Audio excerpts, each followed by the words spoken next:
NATO's Secretary-General, Jens Stoltenberg, has raised concerns about an emerging alliance of authoritarian powers that is increasingly uniting against Western democracies.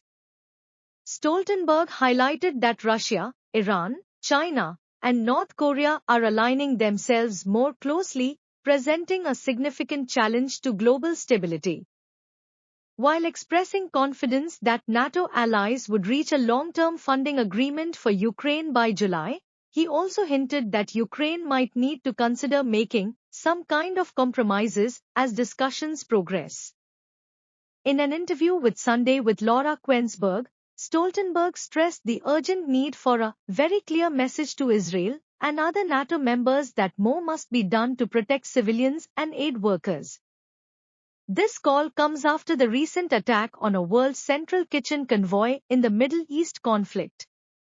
Having led NATO for the past decade, Stoltenberg marked the 75th anniversary of the organization by noting that the world has become much more dangerous, unpredictable, and violent.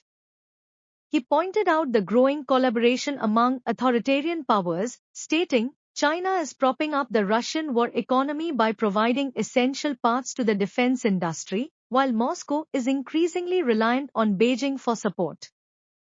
Moreover, Russia is sharing technology with Iran and North Korea in exchange for ammunition and military equipment, further solidifying this concerning alliance.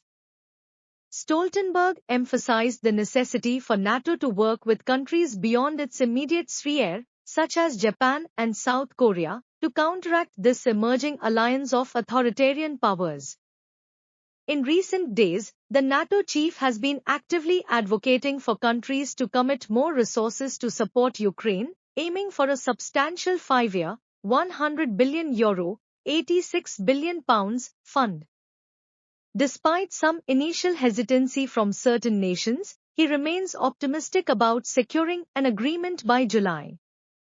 He underlined the importance of long-term support for Ukraine, not only to address immediate needs but also to rebuild and fortify its defenses against potential future aggression. Stoltenberg emphasized, even as we hope for an end to the war soon, we must continue supporting Ukraine for the years ahead.